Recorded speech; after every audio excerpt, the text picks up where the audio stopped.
Paz do Senhor. Graças a Deus, nós estamos aqui essa noite para conhecer um pouco mais, de uma forma específica, sobre o Novo Testamento.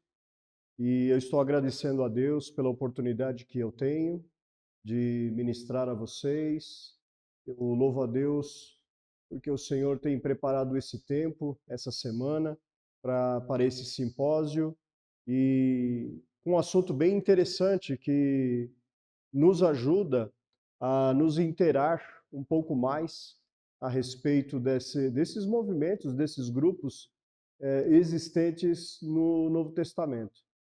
Eu fiquei pensando como é interessante nós notarmos que quando nós lemos a nossa Bíblia, nós estamos lá no Antigo Testamento e estamos seguindo uma história no Antigo Testamento, a história de Israel. E essa história, ela tem começo, meio e fim, conforme nós conhecemos no Antigo Testamento. E está em andamento, então, a história dos judeus. Mas, de repente, nós abrimos as páginas do Novo Testamento e nós temos um ambiente diferente. E esse ambiente diferente que nós temos, nós encontramos esses grupos. Os fariseus, os saduceus, zelotes, herodianos, essênios. E há então, de uma forma natural, um estranhamento nosso. De onde surgiram? Quem são eles? E pelas páginas do Novo Testamento, de fato, nós temos pouca informação a respeito deles. Especialmente com relação à origem, né? Porque eles surgem nas páginas do Novo Testamento, ali nos Evangelhos. E alguns deles nós continuamos tendo informação no livro de Atos e também nas epístolas. Então cabe a nós, de fato, mergulhar um pouco mais a respeito desse assunto, verificando inclusive outras fontes para nós conhecermos a respeito desses grupos. Então eu estou agradecendo a Deus pela oportunidade de falar a respeito de um desses grupos, que são os saduceus.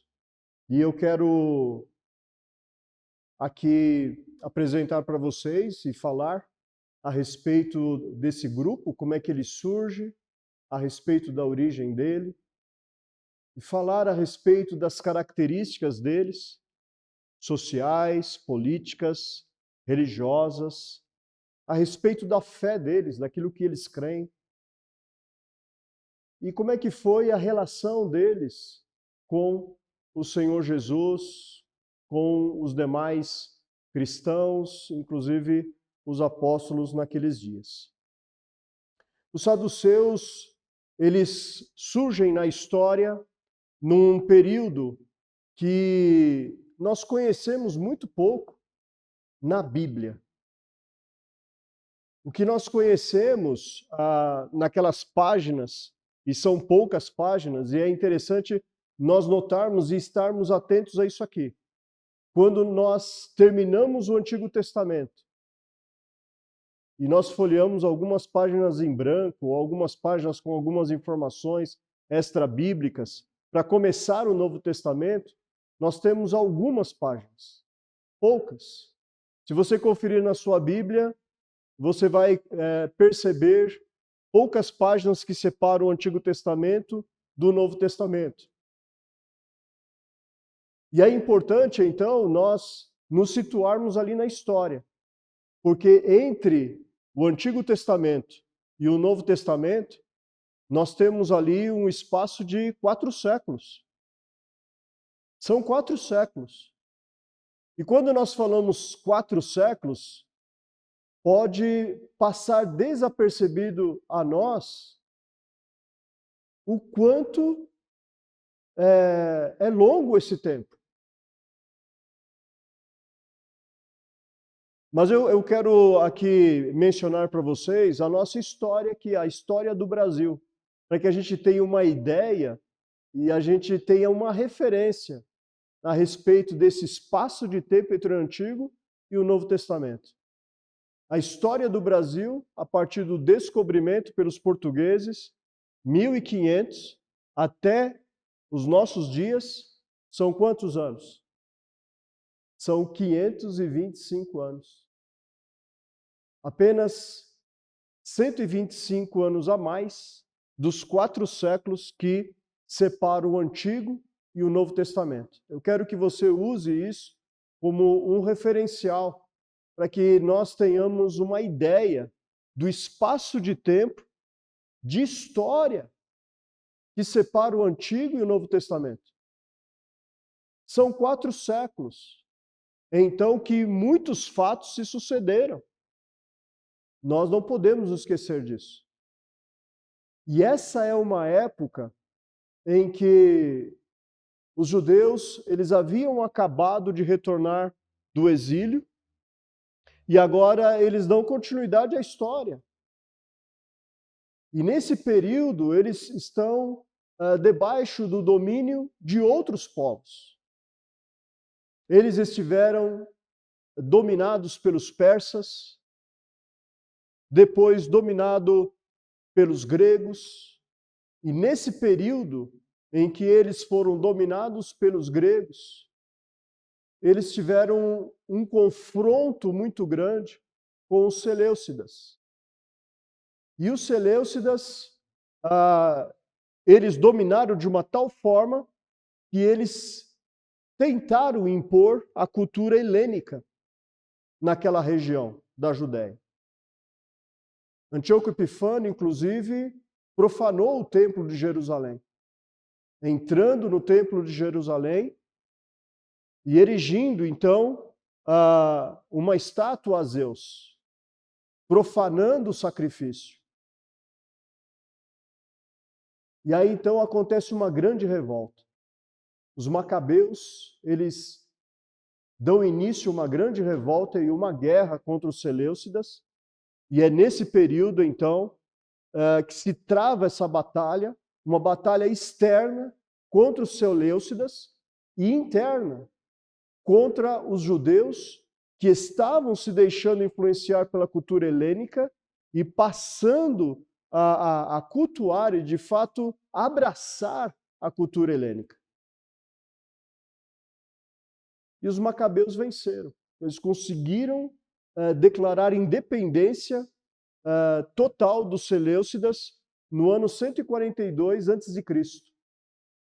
E a partir desse momento aqui, são enviados comissões diplomáticas às outras nações, buscando esse reconhecimento de independência. E eles obtiveram isso. Mas veja, por causa dessa influência grega por muito tempo, ela terminou se infiltrando na sociedade judaica. Ainda que os macabeus tivessem travado uma batalha feroz contra os seleucidas, uma batalha externa e uma batalha interna contra os judeus influenciados pela cultura helênica, ainda assim, essa cultura ela se infiltrou.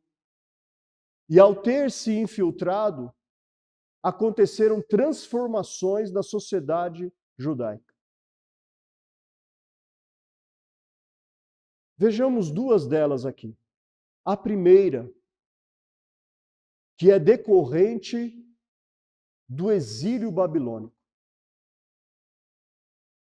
Os israelitas foram forçados a sair da sua terra, eles deixam a sua terra e vão para uma outra terra.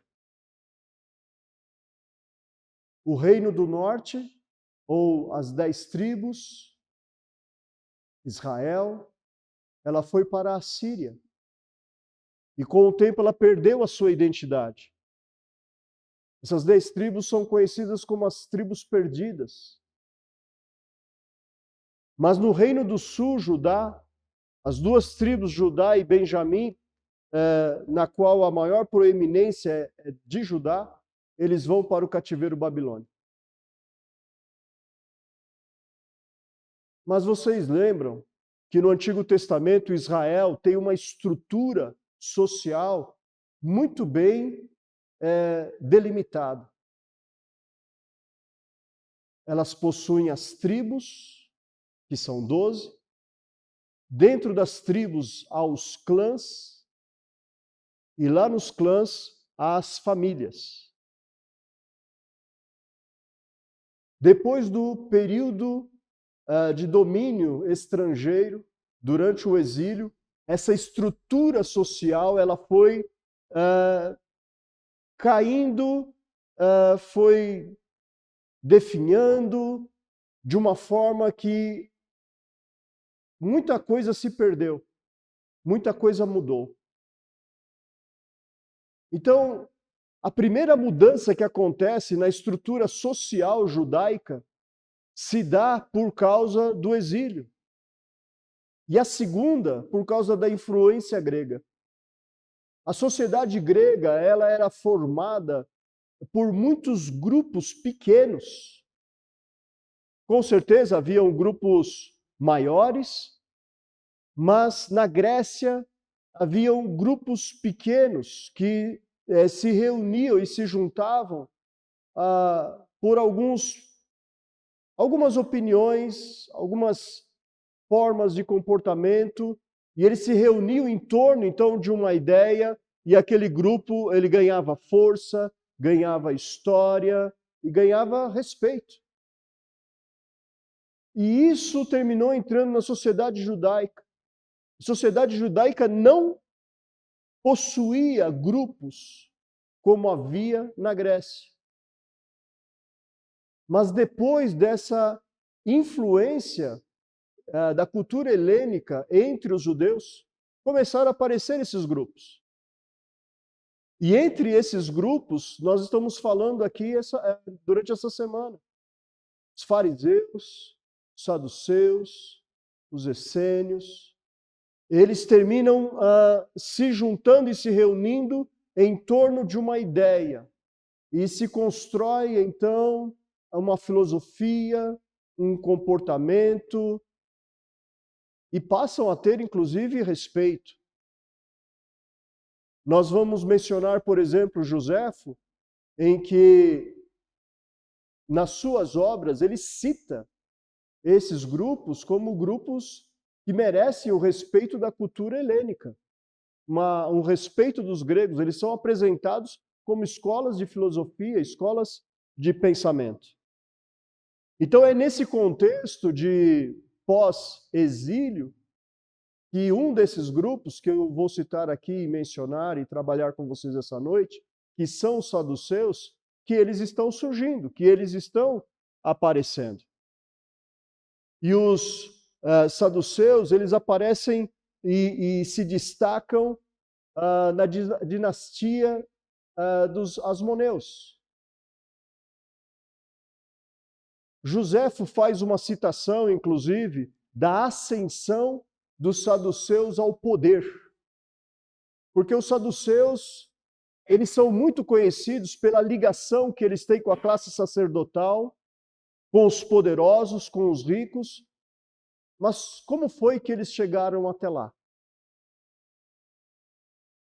E eu vou citar para vocês da obra de Joséfo, Antiguidades, no livro 13, no capítulo 10, tem 2 parágrafos ali, e eles estão situados entre os anos 112 e 110 a.C., essa história. E ele conta o seguinte: durante um banquete, um fariseu chamado Eleazar insinuou que Hircano, o sumo sacerdote, não era legítimo sumo sacerdote, pois a sua mãe teria sido prisioneira. Hircano ficou então profundamente ofendido. Aí então os fariseus, em vez de repreender Eleazar, que é um fariseu, eles tratam aquilo com indiferença. E aí então alguém próximo de Hircano, o sumo sacerdote, que era um saduceu, se aproveitou desse momento. E ele influenciou o sumo sacerdote Hircano a se separar dos fariseus. E de fato isso terminou acontecendo. A partir disso, o Hircano deixou de lado os fariseus e passou a conviver com os saduceus. E é a partir desse momento que os saduceus eles passam a ganhar prestígio e por estar junto aos governantes e aos sacerdotes. Veja que nesse momento aqui, nesse momento da história, que os saduceus eles ascendem ao poder. A partir desse momento aqui, eles estão envolvidos e prestigiados com essa classe governante. E essa classe governante, não apenas dos judeus daquele momento, mas eles vão permanecer ali, perto, inclusive, dos governantes que vêm na sucessão e que são empossados pelos romanos. E aí, então, eles se tornam, inclusive, colaboradores dos romanos, dos governantes empossados pelos romanos. Porque eles querem manter esse prestígio, eles querem manter o seu poder e eles querem manter os seus privilégios. Joséfo ainda falando a respeito de saduceus e os demais grupos, veja que ele tem a preocupação de apresentar esses grupos para que eles adquiram respeito dos demais, especialmente dos gregos. E por isso que eles são apresentados como escolas de pensamento. No livro de Joséfo, numa das suas obras, Antiguidades, lá no livro 13, veja como ele coloca isso aqui, gente. Ele diz assim: entre os judeus existem 3 seitas filosóficas.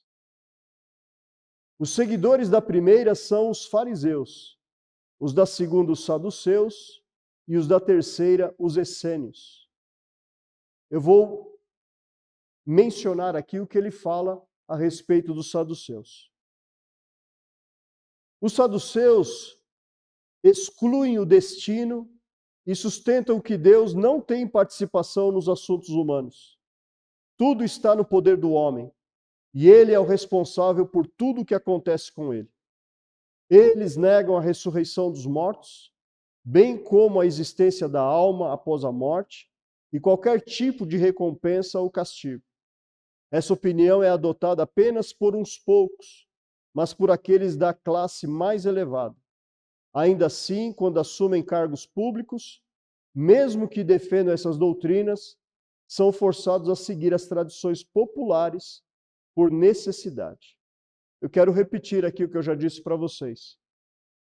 A finalidade de Joséfo a apresentar esses grupos como seitas filosóficas ou escolas de pensamento é para ganhar respeito, especialmente entre os gregos.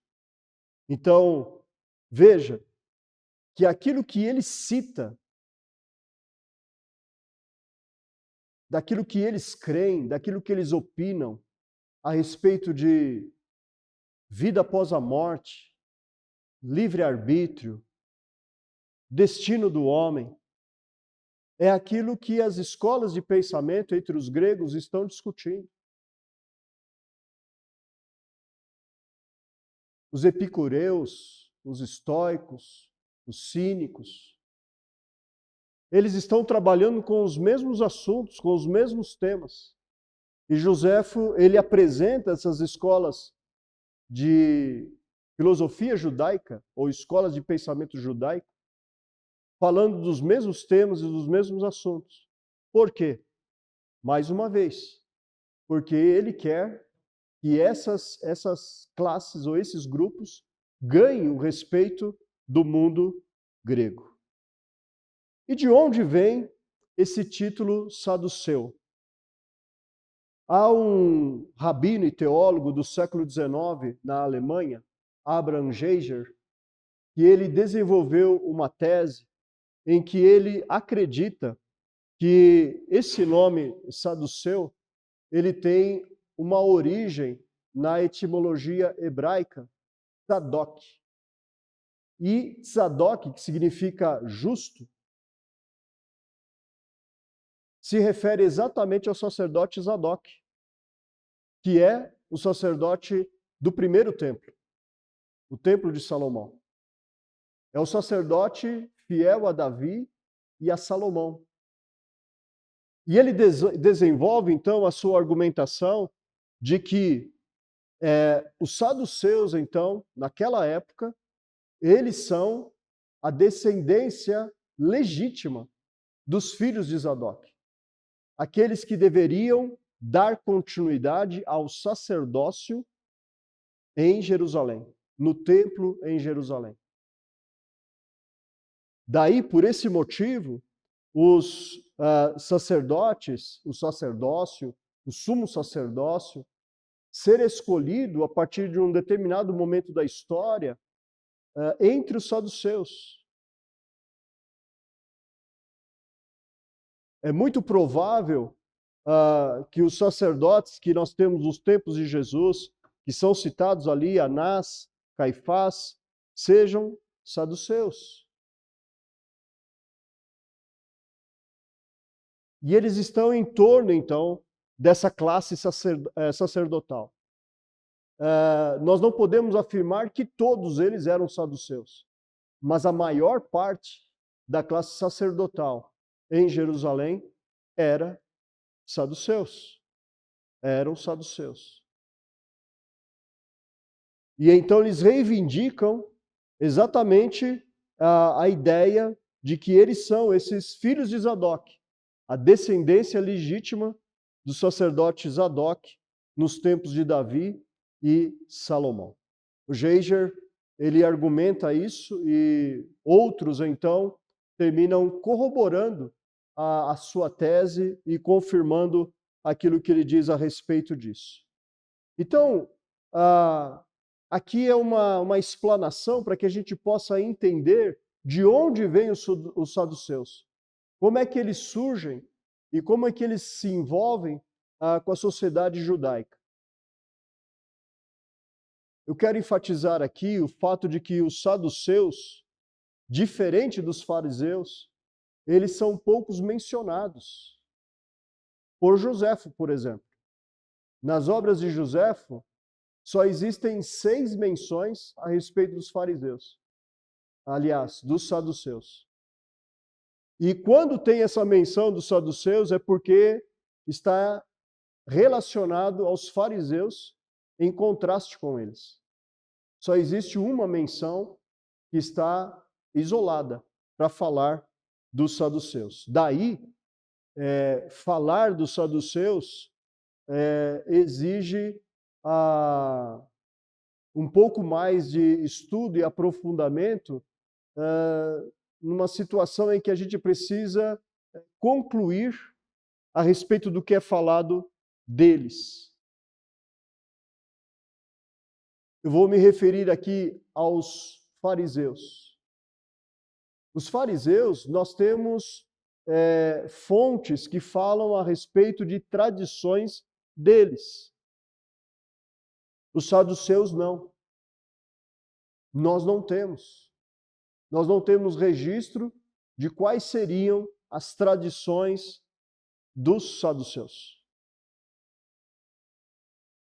Nós temos até dúvida se havia alguma tradição dos saduceus, por não ter nenhum registro a respeito deles. Mas isso para dizer como é que nós chegamos à conclusão do surgimento dos saduceus, e a gente precisa então vasculhar a história e pesquisar esses livros que estão aí à nossa disposição em Joséfo e outros historiadores, para a gente olhar para a história deles e olhar para as características deles. O Saldarini, ele é um especialista em história antiga. E ele pesquisou as classes sociais na Palestina naqueles dias do Novo Testamento. E ele desenvolve, então, um estudo sociológico daqueles dias do Senhor Jesus, dos tempos do Novo Testamento, e ele fala dos fariseus, dos saduceus, dos essênios e outros grupos. E numa parte do seu livro, ele faz digamos, um apanhado da obra de Joséfo para descrever as características dos saduceus. Como eram os saduceus? Vejamos então. Vamos falar da vida social dos saduceus e dos relacionamentos deles. Eles eram grosseiros, eles eram rudes, eles eram ríspidos com os outros e entre eles, inclusive. Se tratavam mal. E nessa grosseria deles e nessa rispidez, eles achavam que era uma virtude discutir com os seus mestres do caminho da sabedoria. Era uma virtude debater, discutir, se opor. E a gente pouco sabe desse caminho de sabedoria dos saduceus. Porque eles eram impopulares.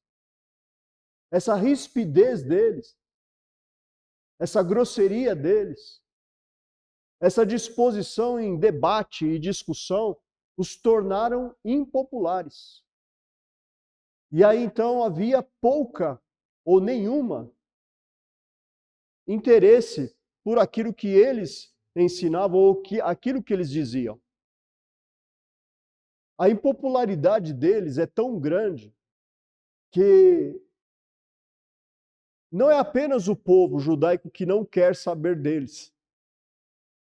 Os escritos também revelam isso. Os escritos de rabinos, os escritos de Joséfo. Você vai lendo o que se diz a respeito do saduceu e você vai descobrindo muita crítica a respeito deles. Não há um escrito que seja favorável. Há sempre uma descrição em seguida de crítica. Apesar disso, eles gozavam da confiança dos ricos e dos poderosos. Por que vocês acham que acontecia isso? Por que os saduceus gozavam da confiança dos ricos e dos poderosos, embora eles fossem muito impopulares? A resposta está naquilo que eles acreditavam. As crenças deles, os ensinos deles, né? Aquilo que eles, a forma como eles se comportavam a partir daquilo que eles acreditavam. E uma coisa que difere eles de uma forma brutal dos fariseus era a respeito das tradições, das interpretações que eles tinham a respeito da lei. Com certeza já foi falado aqui durante a semana a respeito das leis, das regras, dos preceitos dos fariseus, uma infinidade. As interpretações, os comentários rabínicos, e a partir dessas interpretações, desses comentários, quanta coisa foi sendo criada para que não somente os fariseus, mas o povo tivesse um comportamento que fosse adequado àquilo que era ensinado a eles. Os saduceus não. Os saduceus, eles rejeitam toda a tradição oral. Os saduceus rejeitam toda a interpretação rabínica. A única coisa que interessa aos saduceus é a Torá. O foco dos saduceus é o Pentateuco. São os primeiros livros lá de Gênesis a Deuteronômio. Eles estão focados naquilo ali. Tudo mais pós-Moisés não se aplica a eles. Daí, os ricos e os poderosos confiarem e se aproximarem dos saduceus. Porque eles estavam livres. Eles não precisavam se preocupar com nenhum preceito, nenhuma regra, nenhum comentário rabínico, nenhuma exigência farisaica. Eles estavam livres para aplicar a lei da forma como eles desejassem e, inclusive, não praticar. Porque, afinal, muita coisa da lei não era mais aplicável naqueles dias. Daí, essa aproximação com ricos e poderosos daqueles dias. E essa ligação deles os tornaram rivais políticos dos fariseus. Quando a gente fala dessas classes, desses grupos, muitas vezes nós estamos pensando naquilo que eles acreditavam, nas doutrinas. Mas eles não eram apenas isso. Eles eram grupos políticos. Eles disputavam o poder. Eles disputavam o domínio da sociedade judaica. Então é importante nós entendermos que as controvérsias entre eles não eram apenas acadêmicas. Não eram apenas assuntos doutrinários. Mas as opiniões desses grupos afetavam inclusive a administração do Estado judaico. E quem estava ali no poder, então tinha a capacidade e poderia impor a sua forma de pensar ao povo. Então essa disputa o tempo todo pelo poder e pela política. E entre essas características que nós estamos citando aqui, sejam sociais, políticas, nós chegamos finalmente às doutrinárias. Eu já falei uma delas aqui. Que os saduceus, eles rejeitam a tradição oral. A fonte para eles de fé é a Torá. É o que eles respeitam. Eles negam a ressurreição dos mortos. Não somente a ressurreição dos mortos, mas a existência dos anjos, a existência dos espíritos. Lá em Atos capítulo 23, verso 8, nós temos essa declaração direta. Os saduceus dizem que não há ressurreição, nem anjo, nem espírito, mas os fariseus reconhecem todas essas coisas. Uma outra característica relacionada à vida religiosa dos saduceus é esse enfoque deles no templo e no culto sacerdotal. Eles estavam ligados a isso aqui. Como eles reivindicam serem a descendência legítima do sacerdote Zadok, o sacerdote do primeiro templo de Salomão, eles são responsáveis, inclusive por tudo que acontece no templo em Jerusalém. Eles fazem parte da administração. Então, como eu já disse, nós não podemos afirmar que todos eram saduceus, mas a maior parte da classe sacerdotal era constituída de saduceus. Eles eram conservadores teologicamente, haja visto naquilo que nós já citamos aqui. Eles adotaram apenas a Torá para seguirem. Um exemplo de que os judeus adotaram após o período mosaico que os saduceus rejeitam é a festa de Purim. Os saduceus não comemoravam, não festejavam a festa de Purim. Por quê? é um acontecimento histórico que não faz parte da Torá. É algo pós-Moisés. Então eles não adotaram. Veja como eles levam a sério naquilo que eles acreditam. E eles rejeitam as doutrinas futuras ou apocalípticas, porque eles não creem também na recompensa após a morte. Aliás, eles não creem na vida após a morte, né? A vida é essa aqui. Então, eles acreditavam que aquilo que Deus daria a eles, a bênção, seria para ser vivida nesse tempo, nessa terra, nesse presente estado. E uma vez que morreu, acabou. E eles se apegam àquilo que doutrinariamente não aparece ou não é revelado na Torá, que é a vida pós-morte. Daí esse conservadorismo deles. E eles acreditavam no livre-arbítrio de uma forma absoluta. Eles acreditavam que o homem tem total liberdade para tomar as decisões no decorrer da sua vida, sem nenhuma influência divina. Deus não interfere na vida humana. O homem está livre para tomar as suas próprias decisões. De todas essas características doutrinárias que são citadas aqui, nós chegamos à conclusão que os saduceus constituíam um grupo que era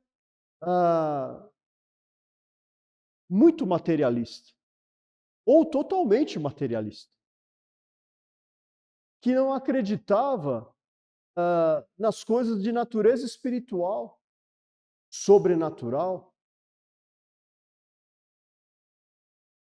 E a partir dessas crenças deles, naquilo que eles baseiam,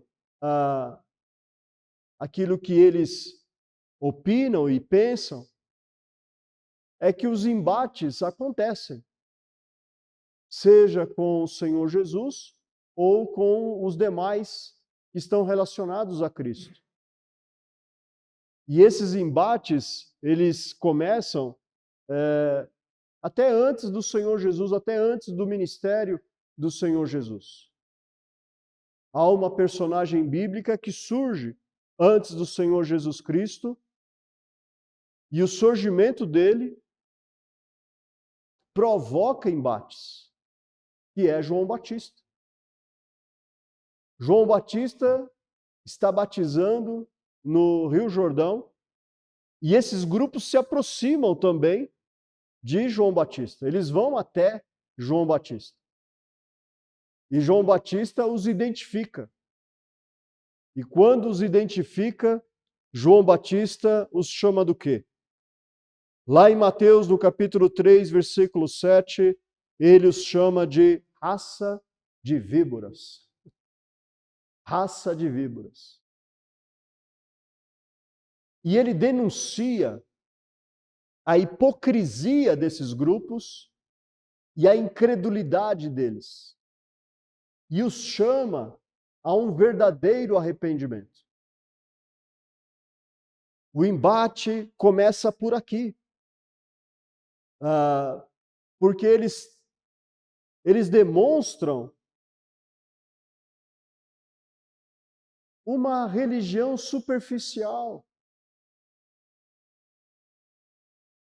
Uma religião sem vida. Se nós observamos aquilo que os saduceus creem, se nós estamos atentos a isso daqui, nós nos perguntamos qual é a espiritualidade desses homens, como era a espiritualidade desses homens. João Batista, ele denuncia eles, denuncia a hipocrisia e a incredulidade desses grupos. E os chama a um verdadeiro arrependimento. E não demorou para que eles tivessem o embate com o Senhor Jesus. Jesus teve diversos momentos de confronto com esses grupos. Esses grupos, eles iam e vinham o tempo todo para confrontar o Senhor Jesus Cristo. Não havia nesses grupos interesse em conhecer, mas o interesse deles o tempo todo era de confronto, era de desmascarar Jesus Cristo. E os saduceus, eles aparecem lá em Marcos, no capítulo 8, nos versos 11 a 21, pedindo um sinal do céu, junto com os fariseus. Eu sempre acho interessante, né, que fariseus e saduceus são rivais há muito tempo, né? São rivais aí seculares, né? Mas quando Jesus aparece, eles se unem algumas vezes só para confrontar Jesus. E essa é uma delas. Quando eles pedem a Jesus um sinal do céu. E a resposta do Senhor Jesus é que ele não vai dar nenhum sinal. E o sinal que será dado será o de Jonas. E eu acho curioso Jesus ter citado o sinal de Jonas, porque ele está se referindo à ressurreição. O sinal de Jonas. Jonas foi engolido por um grande peixe. Se fosse nos nossos dias, nós poderíamos dizer, foi dado como morto. Mas depois de 3 dias, o peixe o vomitou à terra. Ele voltou à vida. Jesus faz referência a Jonas para falar da ressurreição dele. Depois de 3 dias, ele voltaria à vida. E ele está falando isso para quem? Para os saduceus que não creem na ressurreição dos mortos. Jesus está denunciando também a hipocrisia e a incredulidade deles ao pedir um sinal. Jesus não lhes dá um sinal. Jesus os chama a crer naquilo que vai acontecer futuramente, a ressurreição dele mesmo. E em seguida a essa história de sinal, Jesus fala aos seus apóstolos para que eles se acautelassem do fermento dos fariseus e dos saduceus. E ele estava se referindo às doutrinas enganosas, a essa hipocrisia, a essa religião superficial, a essa incredulidade. Jesus denuncia também. Agora, o embate mais conhecido de todos com os saduceus se dá quando eles vêm contar uma história para Jesus. A história que é baseada na lei do levirato. E nessa lei diz o seguinte: fala a respeito do dever de cunhado. Porque se uma mulher casar e o seu marido falecer sem que tenha ter tido um filho, o dever do cunhado, o irmão do falecido, é ter um filho com ela e dar o nome do seu marido que havia falecido. E eles então vêm contar uma história para Jesus. A história de uma mulher que terminou perdendo o primeiro marido e ela casou-se então com o cunhado, que também faleceu, e aí então ela se casa com o terceiro, e assim sucessivamente por 7 vezes. E a pergunta para Jesus é, na ressurreição, qual deles será o marido dela? o enigma para Jesus, uma pegadinha para Jesus. E o Senhor Jesus responde para eles de acordo com a realidade espiritual da qual eles não aceitam e eles não creem. Não é assim na ressurreição. Não se dá em casamento. E veja que na resposta de Jesus ele inclui outro elemento que eles não creem. Eles serão como os anjos. E na continuidade da resposta, ele fala a respeito do erro deles. Na verdade, o erro deles é que eles não creem nem nas Escrituras e nem no poder de Deus. E ele usa a Torá, ele não usa nenhum outro texto das Escrituras, a não ser a própria Torá que eles acreditavam. Vocês ainda não leram? Eu sou o Deus de Abraão, de Isaac e de Jacó. E Deus, o Senhor, não é Deus dos mortos, mas de vivos. E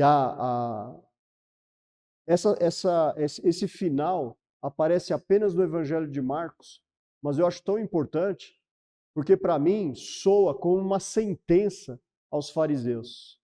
Lá em Marcos aparece assim, no capítulo 12, versículo 27. Grande é o vosso erro. O embate com Jesus e os saduceus termina dessa forma. Jesus fala para eles, grande é o vosso erro. E eu estou usando aqui a Almeida 21. Eu vou usar uma outra versão, a Nova Bíblia Viva, diz assim, vocês estão cometendo um erro grave. Vocês estão cometendo um erro grave. Para mim, pesa como uma sentença para os saduceus, a respeito de todo o sistema de crenças deles, que simplesmente eliminava o espiritual, o sobrenatural, o além desta vida, né? E esse embate, por causa da ressurreição, continua. Aconteceu também com os apóstolos. Quando vocês leem Atos capítulo 4, os apóstolos eles foram presos pelos saduceus, porque eles estavam anunciando a ressurreição. Havia acontecido o milagre, né, do paralítico, e em seguida eles passam a pregar e eles pregam a ressurreição. E os saduceus os prendem. Esse confronto ele continua, há uma continuidade disso. E o apóstolo Paulo, e isso está registrado lá em Atos 23, ele se aproveita dessa incredulidade da ressurreição por parte dos saduceus para criar um conflito que estava acontecendo num julgamento em que ele estava participando. Ali, ele diz, né? Eu estou sendo julgado porque eu creio na ressurreição dos mortos. A partir dali, o tumulto foi grande, né? Porque os fariseus creem, mas os saduceus não creem. E aí, nós temos aqui a demonstração de como isso era forte para os saduceus, como um elemento de conflito para acirrar ainda mais a rivalidade e o confronto entre esses grupos que acreditavam de uma forma tão diferente um do outro. Eu olho para os saduceus e vejo aqui neles uma oposição ao Senhor Jesus Cristo, uma oposição àquilo que nós cristãos cremos a respeito da ressurreição. A ressurreição, para nós, ela é um ponto fundamental. E a ressurreição é tão fundamental para nós que o apóstolo Paulo, ele escreve o que eu considero um texto áureo a respeito da ressurreição, que é o texto de 1 Coríntios, capítulo 15. E eu gostaria de fechar esse assunto nosso a respeito dos saduceus, reafirmando naquilo que nós cremos. Nós cremos, sim, na ressurreição dos mortos. Nós cremos que o Senhor Jesus Cristo ressuscitou ao terceiro dia. Nós cremos que Ele está vivo. E nós cremos que Ele foi o primeiro. E nós somos os próximos. Nós também vamos ressuscitar. E eu quero ler esse texto, primeira carta aos Coríntios, capítulo 15, a partir do versículo 13. E esse texto diz assim: se não há ressurreição de mortos, então Cristo não ressuscitou. E se Cristo não ressuscitou, é vã a nossa pregação e vã a fé que vocês têm. E mais, somos todos tidos por falsas testemunhas de Deus, porque temos testemunhado contra Deus e Ele ressuscitou a Cristo, ao qual Ele não ressuscitou, se é certo que os mortos não ressuscitam. Porque se os mortos não ressuscitam, também Cristo não ressuscitou. E se Cristo não ressuscitou, é vã a fé que vocês têm. E vocês ainda permanecem nos seus pecados. E ainda mais, os que dormiram em Cristo estão perdidos. Se a nossa esperança em Cristo se limita apenas a esta vida, somos os mais infelizes de todos os homens. Mas, de fato, Cristo ressuscitou dentre os mortos, sendo Ele as primícias dos que dormem. Porque assim como a morte veio por um homem, também a ressurreição dos mortos veio por um homem. Porque assim como em Adão todos morrem, assim também todos serão vivificados em Cristo. Cada um, porém, por sua própria ordem. Cristo, as primícias, depois os que são de Cristo, na sua vinda. E então virá o fim, quando Ele entregar o reino de Deus e Pai, quando houver destruído todo domínio, autoridade e poder, porque é necessário que Ele reine, até que tenha posto todos os inimigos debaixo dos seus pés.